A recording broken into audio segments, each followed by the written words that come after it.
Tonight, we're drifting into the long leafy tale of cannabis, a plant older than pyramids, tangled in trade routes, medicine, myths, and a lot of smoky misunderstandings. If you wish, like and subscribe for more sleepy stories just like this. And now, get comfortable, close your eyes, and let the slow story begin. Cannabis did not arrive in human history with ceremony. It didn't crash onto the scene like fire or steel. It drifted in quietly, just another plant among thousands, growing tall and bushy in the mountain valleys of Central Asia. Nestled in the steppes of what is now Mongolia and southern Siberia, it first appeared not as a drug, but as a weed in the truest sense, wild, stubborn, and everywhere. Archaeological evidence suggests that cannabis has been part of human life since at least 10,000 BCE, which places it among the earliest plants ever domesticated, long before it was smoked, vaped, or infused into edible gummy bears. It was spun into rope. Early Chinese societies used hemp fibers to craft nets, baskets, and simple cloth, far less controversial than what was to come and far more practical. In a world without polyester, hemp was a marvel. The plant's seeds, rich in protein and oil, were crushed into food and pressed for medicine. Its stalks built shelter and sails. To the ancient Chinese, hemp wasn't something that altered the mind. It was something that kept you warm in winter and held your roof together in a storm. Even the oldest Chinese pharmacopoeia, the Shenong Bencao Jing, written around 2700 BCE, mentions cannabis. It describes the plant as numbing, as something to relieve pain and calm the spirit. There's no mention of blissed-out grins or Pink Floyd records, just balance of yin and yang, body and mind. At this point in its long story, cannabis was still a quiet companion, a helpful plant with 1,000 uses and no scandal attached. But over time, in the hands of priests and poets and wandering traders, its effects on the human mind began to draw more attention. The fibers had their place, but it was the flowering tops, sticky and aromatic, that would carry cannabis into myth, ritual, and eventually controversy. And so, from the mountain valleys of Asia, the plant began to move, not by wind or accident, but through human hands, tucked into satchels and trade carts, carried east and west like a secret waiting to be shared. As civilizations bloomed and spiritual practices deepened, cannabis would find itself in temples, smokehouses, and sacred texts, whispering to each culture in a slightly different tongue. As people wandered, so did their plants. Cannabis, once content in its mountain cradle, began to hitch rides in the pockets and satchels of migrating tribes and travelling merchants. It spread like rumour, whispered from one region to the next, not in stories, but in seeds. By the time ancient trade routes took shape, cannabis had already found new homes far from where it first took root, and it didn't need fanfare, just fertile soil, human hands, and time. Through the Fertile Crescent and into the lands we now call the Middle East, cannabis grew both literally and figuratively. It was used not just for rope or oil, but for the way it softened pain and quieted the mind. The Assyrians, as early as 1000 BCE, recorded its use as a medicinal incense called kunubu, a word some historians believe may have morphed over millennia into the word cannabis itself. Burned in temples, used in rituals, inhaled in moments of communion or recovery. It was no longer just a crop. It was becoming something more elusive, something sacred. Meanwhile, in India, cannabis took on divine proportions. Woven into the spiritual practices of Hinduism, it became a plant of devotion, not just used by the people, but beloved by the gods. Legend said that when drops of sacred nectar spilled from the heavens, The cannabis plant was born where they touched the earth. Lord Shiva, the deity of destruction and rebirth, was said to favour it. And during festivals, particularly Mahashivratri, the devout still sip bang, a potent drink made from cannabis, milk and spices, as a ritual of reverence, not rebellion. Cannabis did not raise alarm bells in these cultures. It soothed them. It was medicine, meditation, memory, a way to thin the veil between this world and the next. In these early centuries, no laws banned it. No judges condemned it. The plant was still innocent, still seen for what it gave, not feared for what it might take away. But even innocence has a shelf life. As trade intensified and empires collided, cannabis would soon find itself in stranger hands, in cities where law outpaced myth and suspicion travelled just as fast as seed. As the ancient world grew more structured, kingdoms solidifying, languages standardizing and scrolls replacing spoken legend, cannabis slipped quietly into the margins of early medicine and law. In the Persian Empire, physicians like Avicenna, writing around 1000 CE, included cannabis in their medical encyclopedias. It was prescribed for everything from headaches to inflammation to melancholy, though no one called it anxiety just yet. The body was thought of in terms of humours and heat, balance and bile, and cannabis, when prepared carefully, was believed to cool what had grown too hot. The plant's dual nature, half tool, half tincture, allowed it to move freely between farmers and scholars, mystics and merchants. It was both humble and mysterious. You could grow it in your field, weave it into your rug, then crush the same plant into paste and hand it to a healer. Few substances held such range. In the academic centres of Alexandria and Baghdad, where knowledge flowed as freely as trade, cannabis remained uncontroversial. It was just another line in a thick book of remedies, something tucked between fenugreek and saffron. Only occasionally did someone raise an eyebrow at its stronger effects. The dreamy states, the slowing of time, the soft distance it created between thought and body. Even then, it was not fear that followed, it was curiosity. But in the streets, far from the ink-stained hands of physicians, cannabis was taking on a different life.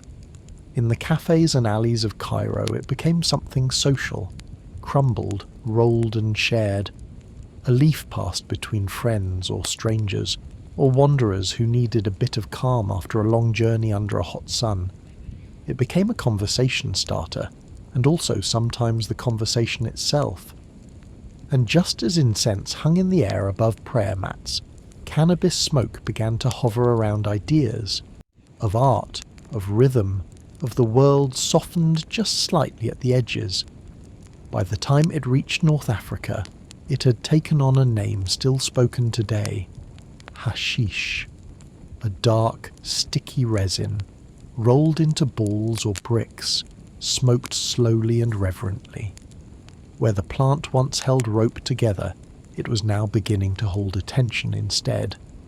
But attention, as it always does, brings scrutiny. And in time, as the plant passed from east to west, it would find itself under new rule, one less interested in its softness and far more invested in its control. By the 12th century, cannabis had woven itself into the daily rhythms of the Islamic world, not just in the back streets of Cairo or the market stalls of Damascus, but deep into the fabric of everyday life. The plant's resinous extract, hashish, had become a quiet companion to poets, philosophers, and workers alike. It was often smoked alone, sometimes shared in circles, and frequently paired with long nights of thought or laughter. For many, it was not rebellion, it was rhythm. But as the influence of Islam spread and matured, so did questions about the spiritual and legal boundaries of the faithful. Alcohol had been clearly prohibited in the Quran, but hashish, that was murkier. It didn't inflame the temper or break the body the way fermented drink could. If anything, it dulled the senses, made men quiet, slow, and distant. It led not to violence, but to stillness. Stillness, however, can unsettle authority. By the 13th century, certain Islamic scholars began labelling hashish a moral distraction. It wasn't just about intoxication, it was about detachment. A man lost in himself, his thoughts softened by smoke, was less likely to pray on time, less likely to follow orders, less predictable. And in cities ruled by caliphs and clerics, predictability mattered. A soft campaign of condemnation began, quiet at first. Hashish was frowned upon in some places, banned outright in others, but enforcement varied widely. In Persia, poets still whispered of its charm. In Egypt, it moved from mosque courtyards to darker corners, but it never vanished. Hashish did what cannabis always did. It adapted. Meanwhile, stories began to swirl. Foreign travellers returning from the East told tales of mysterious assassins who used hashish to dull fear before committing unspeakable acts. These stories, like the smoke itself, spread quickly and changed shape with every telling. The truth was slippery, half-formed, but the word assassin, some say, may have come from Hashishin, a sect associated rightly or wrongly with the plant, and so hashish became legend. A plant once tied to healing and reflection was now whispered about in the same breath as sedition, heresy, and shadowed knives. The shift wasn't just in law, it was in perception. Still, even as suspicion flickered through the courts and mosques, the plant refused to disappear. It clung to the edges, to the storytellers, the musicians, the restless thinkers. It survived in gardens and pockets, passed between hands even when no words were exchanged. And soon, those hands would begin reaching westward, toward Europe, a land not yet ready for the leaf, but about to receive it all the same. When cannabis arrived in Europe, it didn't make a splash. It made rope. Long before European minds tangled with its psychoactive effects, the plant was appreciated for its hardier talents. Hemp, strong and fibrous, became a staple in medieval agriculture. By the Middle Ages, it was used to make everything from sails to parchment. Without hemp, the very ships that would go on to explore or conquer, half the world would have quite literally fallen apart. But what cannabis could do to the mind, that took much longer to register. Unlike in India or the Middle East, where ritual and medicine had long embraced the plant's psychoactive side, most of Christian Europe remained unaware or uninterested. The plant was classified more as an industrial crop than a botanical mystery.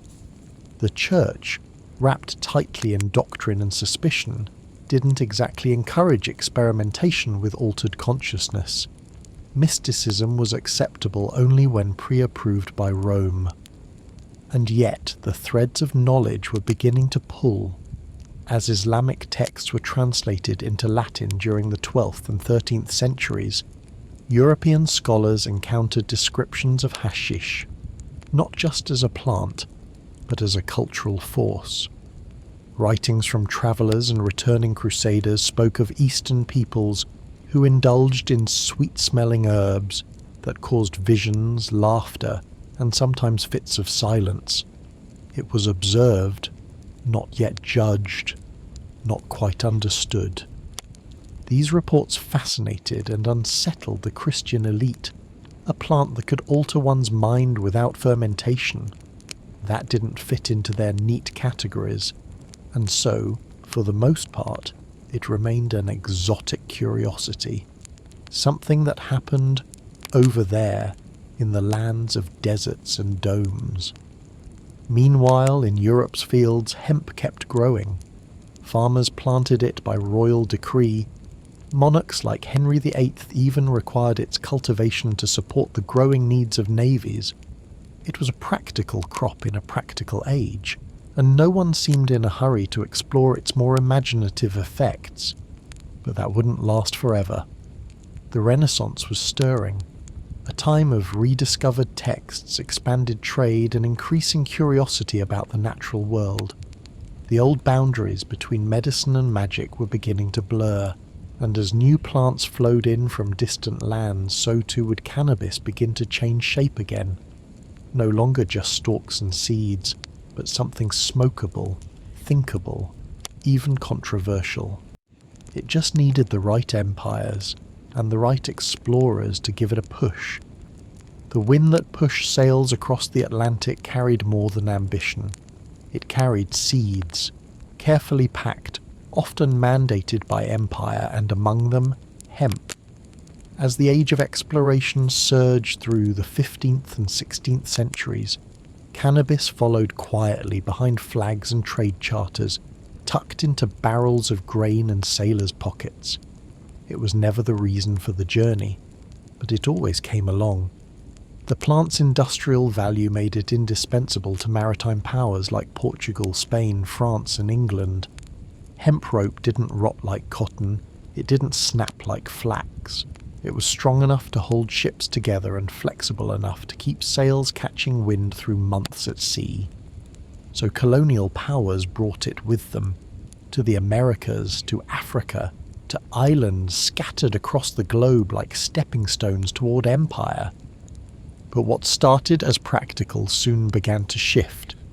In South America, colonists and enslaved labourers, especially those of African descent, began using cannabis in more traditional ways, not just for work, but for relief, for grounding, for quiet.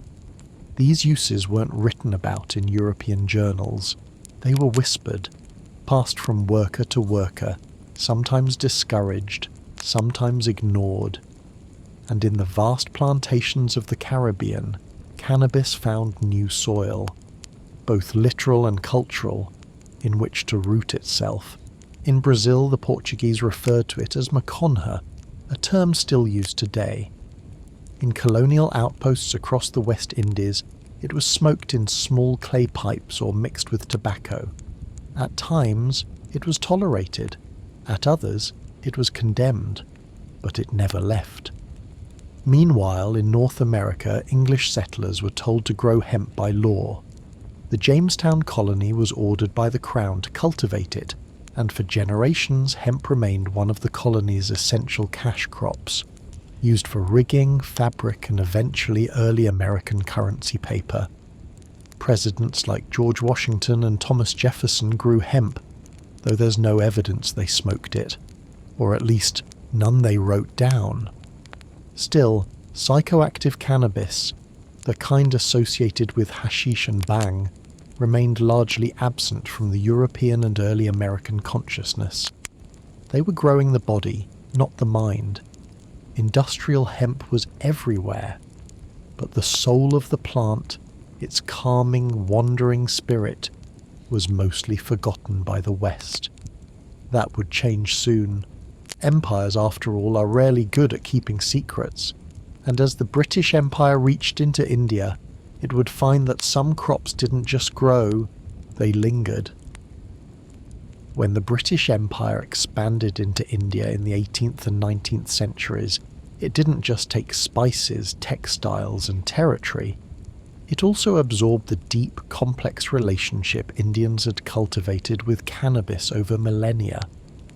But where local customs had once treated the plant as sacred, woven into prayer, medicine, and myth, the British viewed it through a more clinical and often skeptical lens.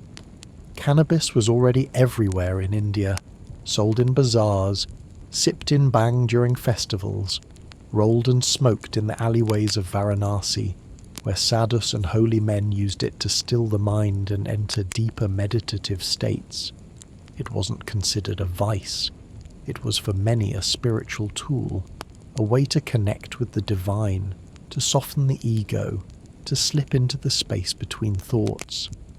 But the British, ever keen on cataloguing the unfamiliar, weren't entirely sure what to make of it. By the mid-1800s, colonial officials had begun to take notes, noticed patterns, asked questions. The effects were clear enough.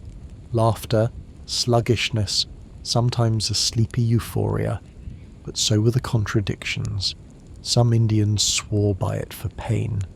Others used it to treat digestive issues. Still others saw it as a doorway to madness.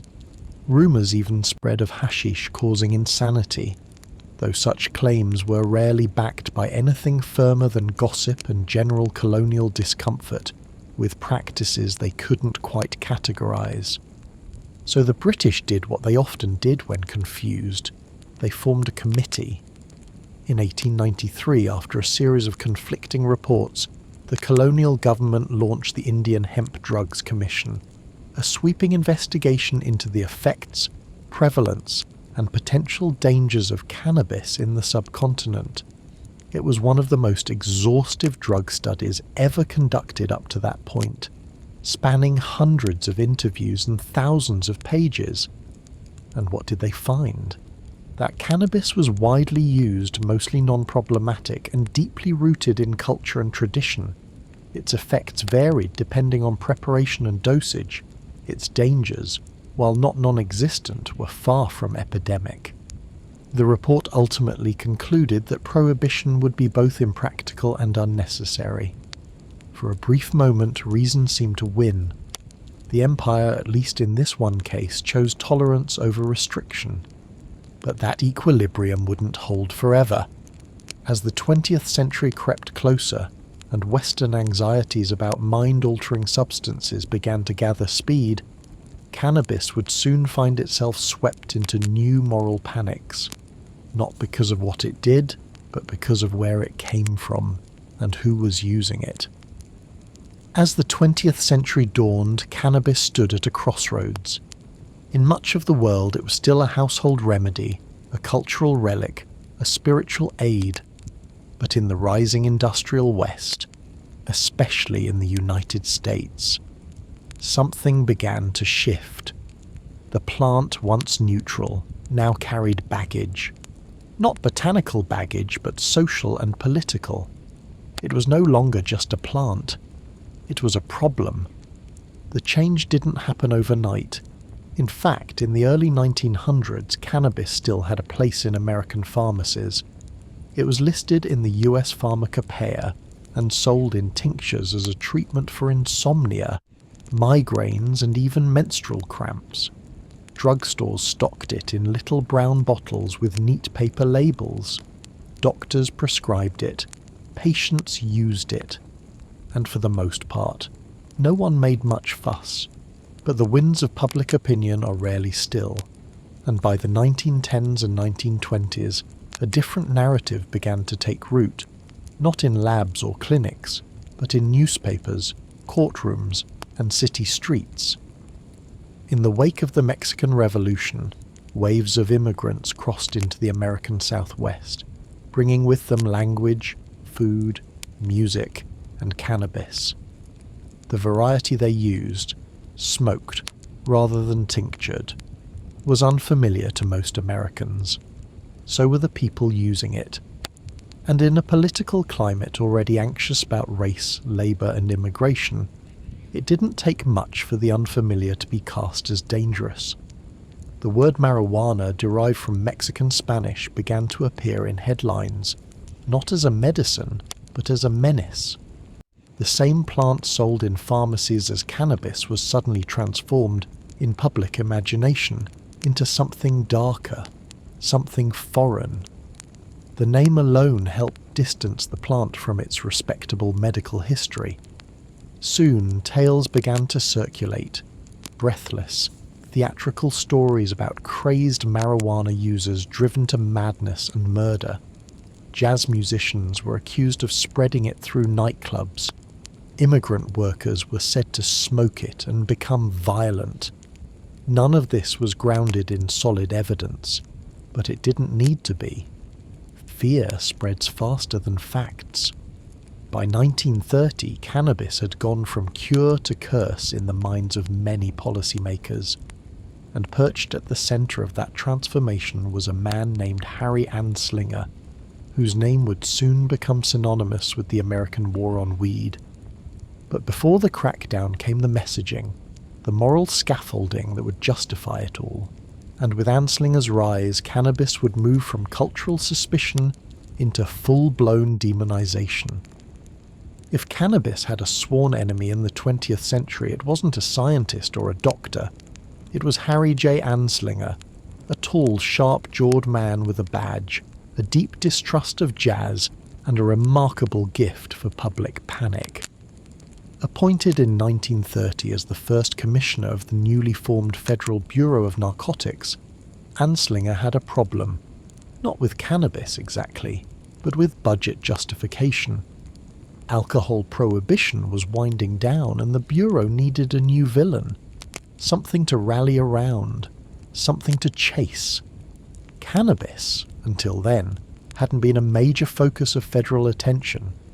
It wasn't widely used, and when it was, it mostly lived on the edges, in immigrant communities, among black jazz musicians, or as a dusty bottle in someone's medicine cabinet. But it had one trait that Anslinger could use. It frightened the right people.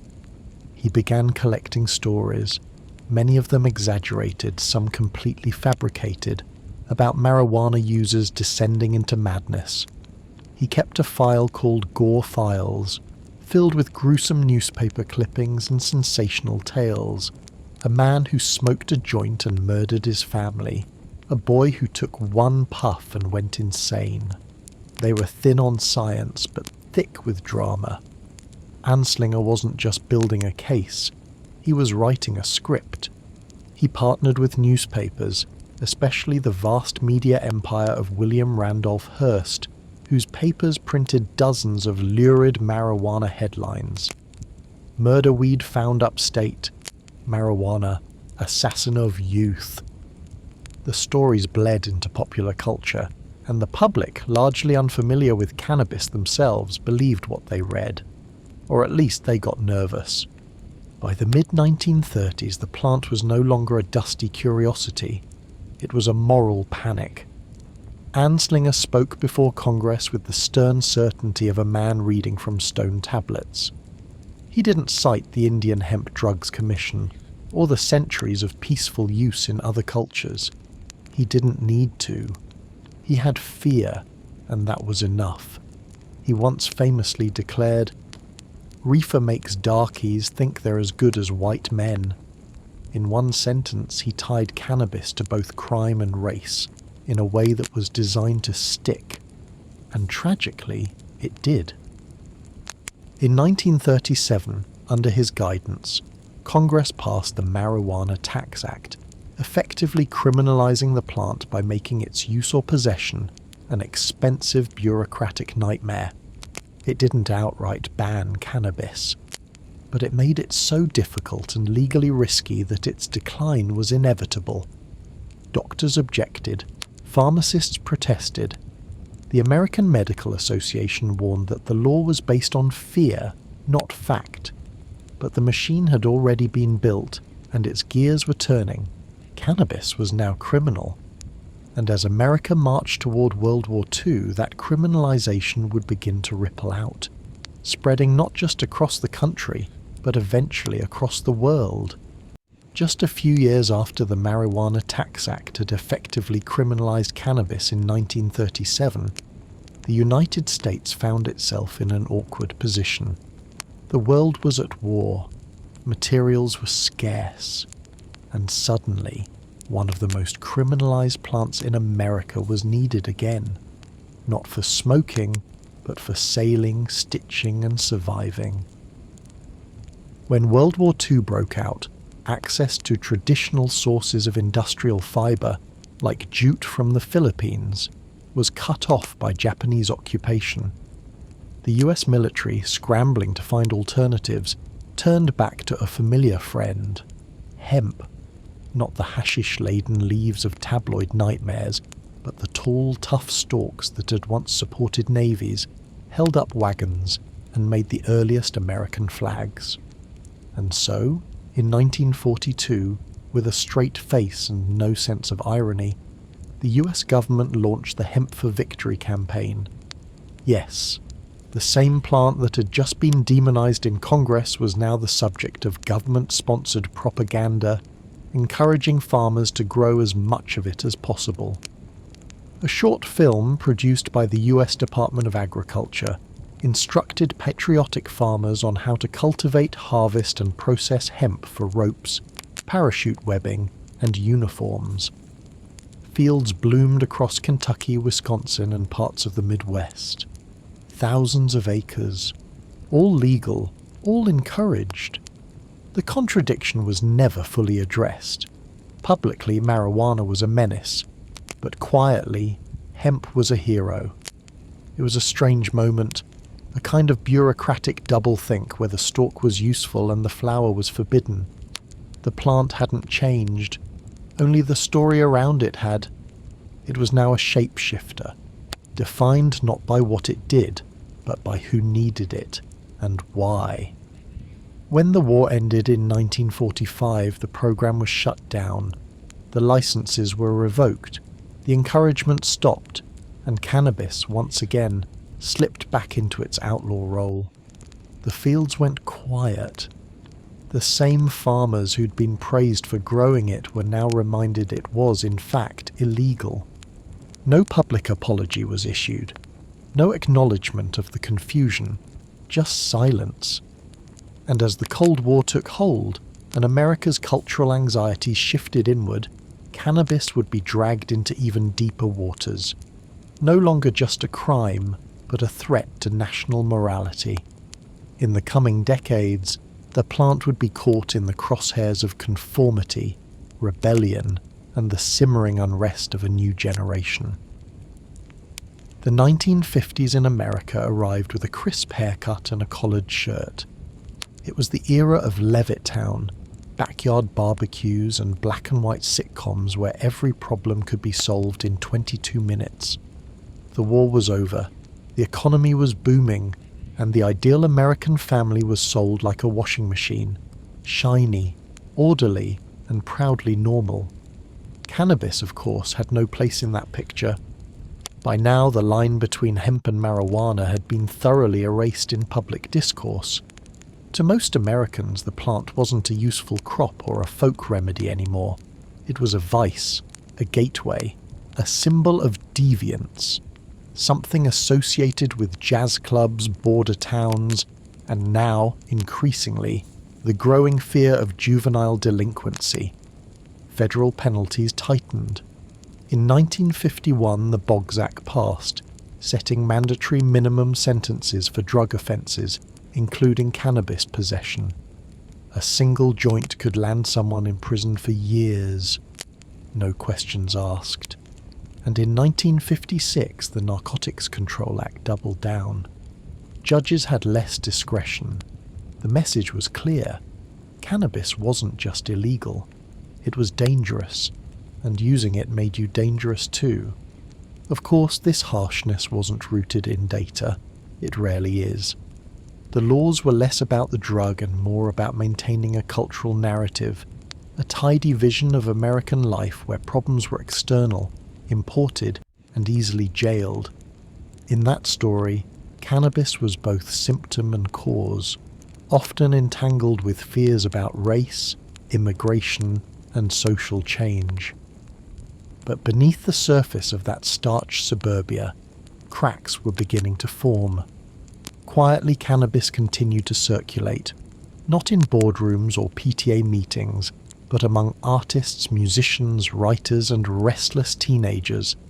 It became part of the Beat generation, a soft rebellion rolled into cigarette paper, passed between hands under dim lights and jazz solos. People like Allen Ginsberg and Jack Kerouac weren't trying to overthrow the government. They were trying to feel something real, outside the boundaries of televised perfection. To them, cannabis wasn't a menace. It was a lens. Foggy perhaps, but honest. The government didn't see it that way, or didn't want to. The fear remained, the laws remained, and the sentences continued. But change, like smoke, always finds a way through the cracks, and soon those soft rebellions would grow louder, bolder, and a whole new generation, armed with protest signs, vinyl records and rolling papers, was waiting just around the corner. By the time the 1960s arrived, America's carefully combed image had begun to come undone. The suits were still on television, but the streets were changing. War drums echoed from Southeast Asia. Civil rights protests filled the air with chants and tear gas. And in college dorms, smoky apartments, and music festivals that doubled as miniature societies, cannabis found its new generation. It didn't slip back into favor quietly, it danced. This was the era of flower power, of guitars plugged into amplifiers made to shake stadium walls. Long before it was a brand or a billboard, cannabis became an emblem of resistance, a symbol of stepping outside the machine. It was smoked on picket lines and picnic blankets, in communes and caravans, under the stars and inside crowded basements lit only by lava lamps and laughter. And yet, it wasn't all rebellion. There was curiosity too. Cannabis was seen by many as a gateway not to harder drugs but to higher thought, to empathy, to slowing down a world that felt increasingly mechanical and blood-stained. The movement had its excesses, yes, but also its sincerity. Still, the government saw little poetry in it. As more young people lit up and tuned in, federal anxiety turned to action. Cannabis became entangled with fears about draft dodgers, political dissidents, and racial unrest. The media leaned in, portraying cannabis users as dazed, dangerous, or simply lost. The term hippie itself became shorthand for both nonconformity and national decline, depending on who was speaking. In 1965, Congress passed new drug laws, increasing penalties once again. In 1969, the Supreme Court ruled that parts of the Marijuana Tax Act were unconstitutional, but the federal response was not to loosen up. It was to dig in deeper. This tension came to a head in 1970, when Congress passed the Controlled Substances Act.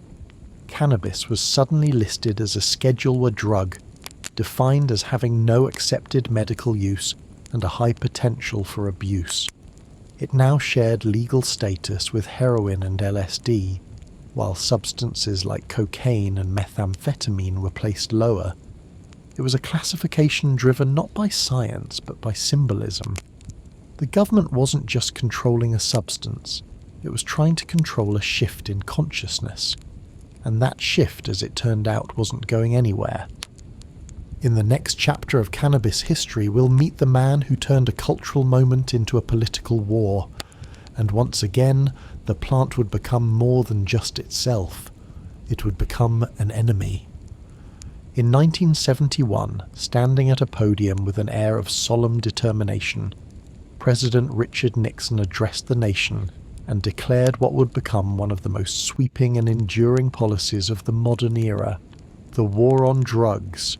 It wasn't just a policy, it was a posture, framed as a campaign to protect families, restore order, and defend the nation's moral backbone. The war on drugs placed cannabis firmly in its crosshairs, not for what it did, but for what it represented. By now, the plant was soaked in symbolism. It had been smoked by students protesting Vietnam, played in the background of civil rights rallies, and passed between hands at Woodstock. To Nixon, it wasn't a plant. It was political. Behind closed doors, he said as much. Tapes later revealed that the war wasn't really about drugs. It was about control. You understand what I'm saying? We knew we couldn't make it illegal to be either against the war or black, but by getting the public to associate the hippies with marijuana and the blacks with heroin, and then criminalizing both heavily, we could disrupt those communities. And that's what they did. Enforcement ramped up. federal agencies swelled. Funding poured into police departments and surveillance.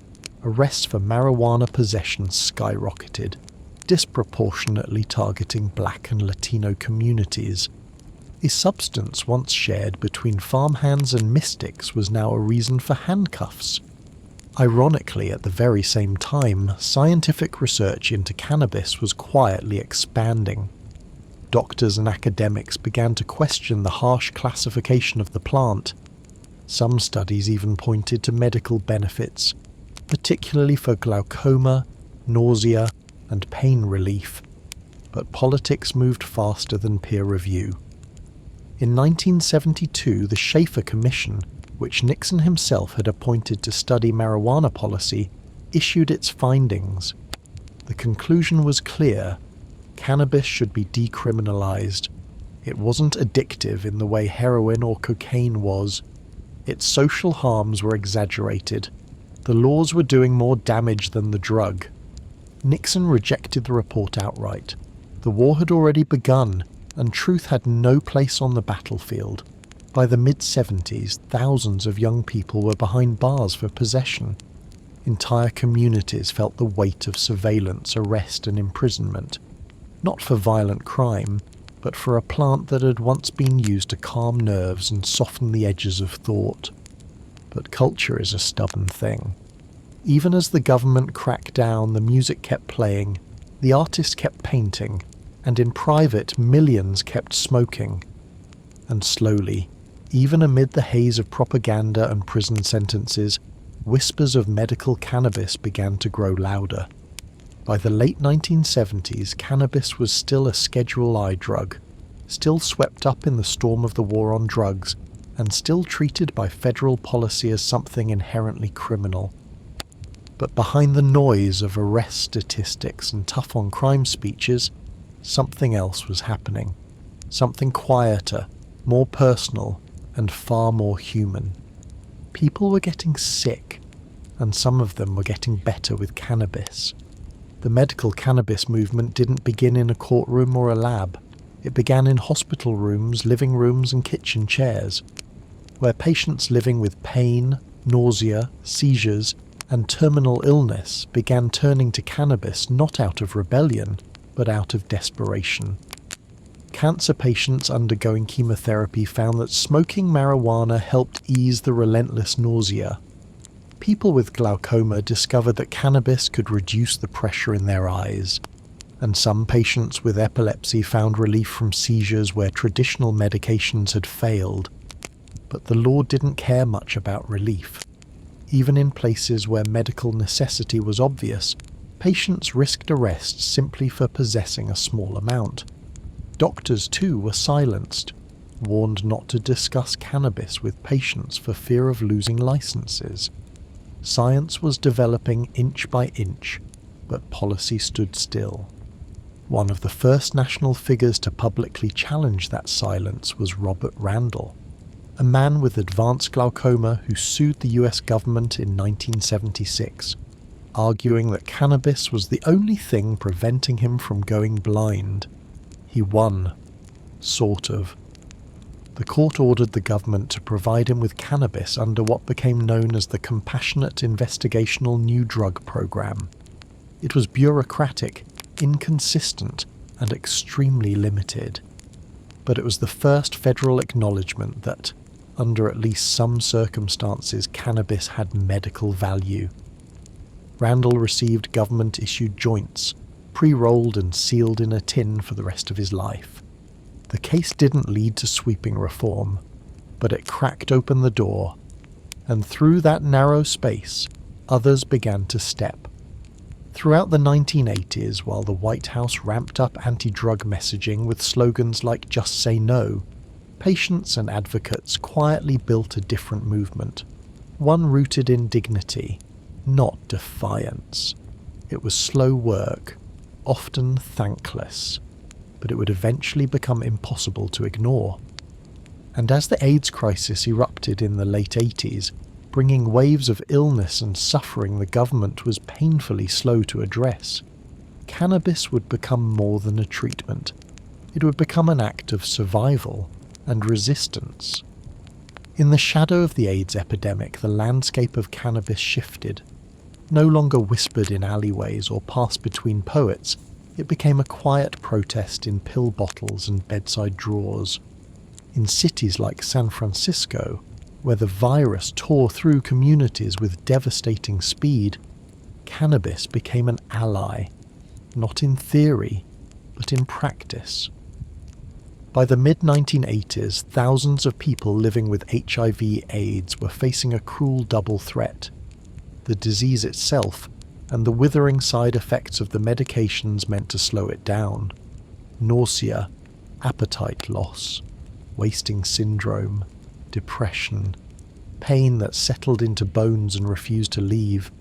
Traditional treatments helped some, but for many it was cannabis, illegal, unspoken, but reliable, that made eating possible again.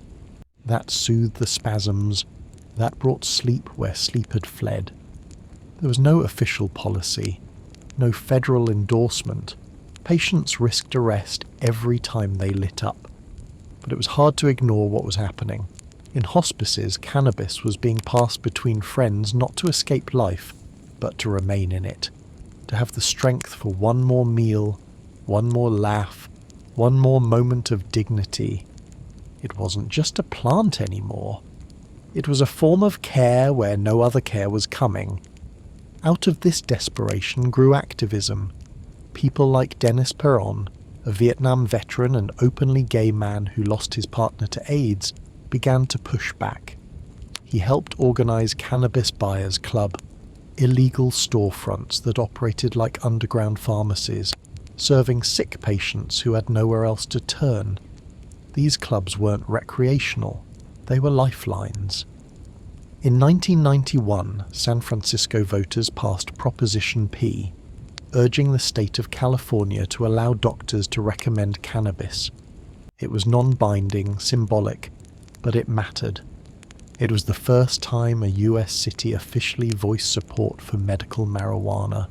The movement was gaining momentum.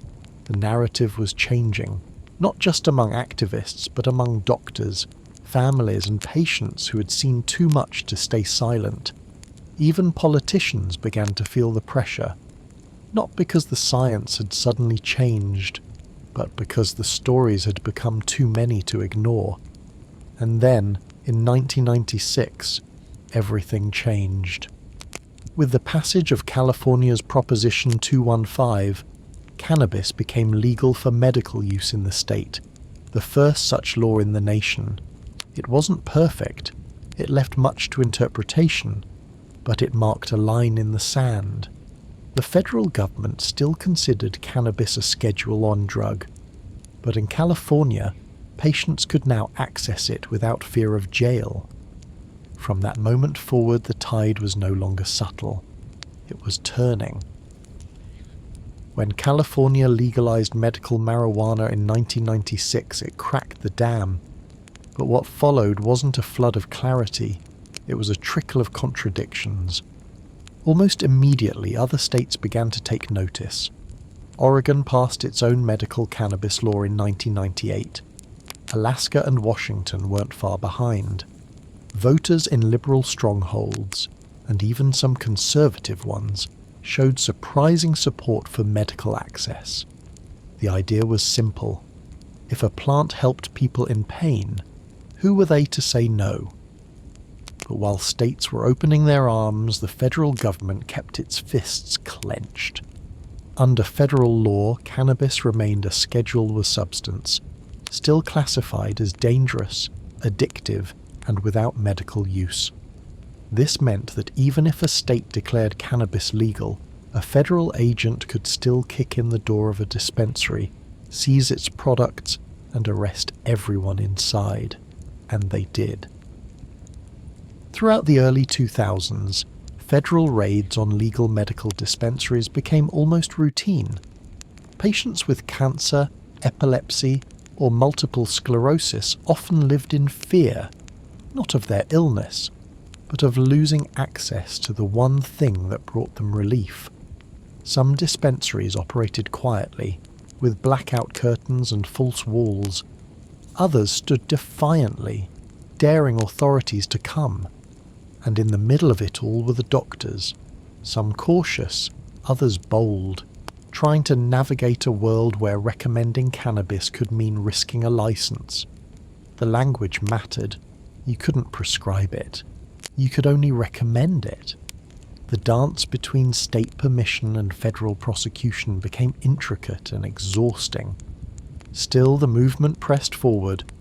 Advocacy groups, once small and local, began building national coalitions. Lawyers crafted careful legal arguments. Patients testified in court. Scientific journals began publishing cautiously optimistic research. Public opinion, once stuck firmly in the reefer madness era, began to thaw. By 2010, over a dozen states had medical marijuana laws on the books, and while each law was different, the message was consistent. People were tired of the disconnect, tired of pain being treated like a crime. Meanwhile, in Washington, D.C., the contradictions deepened. Some lawmakers called for reform, others dug in. Presidents changed, but the classification didn't. Cannabis remained, officially, something with no accepted medical use. Even as hundreds of thousands of patients lined up outside dispensaries, the result was a legal and cultural mosaic, fragmented, uneven, often absurd. In one state, a dispensary was a non-profit community centre. In another, it was a federal crime scene. But beneath the chaos, one thing was becoming clear. This wasn't a fringe issue anymore. It was mainstream, and soon, cannabis would cross another threshold, not just as medicine, but as a personal choice. If medical marijuana cracked the door, recreational legalization kicked it wide open. In 2012, 2 US states did what had once seemed politically impossible. They fully legalized cannabis for adult use, not just for patients with prescriptions, not just under quiet exceptions, but fully, publicly, openly. Colorado and Washington led the charge. The votes weren't narrow either. They reflected a cultural shift already years in the making. For many voters, it wasn't about getting high. It was about stopping the arrests, about taxing what was already being consumed, about treating adults like, well, adults. The laws took effect slowly. Regulators had to figure out how to license growers, inspect dispensaries, collect taxes, enforce age limits, and keep everything, quite literally, rolled up tight. But by 2014, legal cannabis stores opened their doors. Glass cases, menu boards, loyalty programs, security guards at the entrance. It was no longer just a countercultural act. It was a purchase, and people purchased. In Colorado alone, cannabis sales topped $1 billion by 2016. The tax revenue flowed into schools, roads, and public health programs. A once illegal plant was now paying for textbooks and potholes. Entrepreneurs flooded the market. Boutique grow operations, branded edibles, sleek vaporizers. It wasn't about weed anymore. It was cannabis. It had a logo. It had a PR team. But commercialization came with complications. Small growers, the ones who had risked everything in the pre-legal era, often found themselves priced out by larger corporations. Dispensaries began to look less like community hubs and more like upscale tech stores. And in many places, the people who had suffered the most under prohibition, especially Black and Latino communities, were being left behind, shut out of licenses, or still sitting in jail for crimes the law no longer recognized. The contradiction stung. Here was a plant that had once landed people in prison, now wrapped in minimalist packaging and sold next to gluten-free granola bars. Even so, the momentum kept building. By 2020, over a dozen states had legalized recreational cannabis, and more were lining up behind them. Canada had gone fully legal in 2020-2018. Other countries were cautiously following suit. The US Congress, slow as ever, began to hold hearings. Talk of federal legalization stopped sounding like science fiction.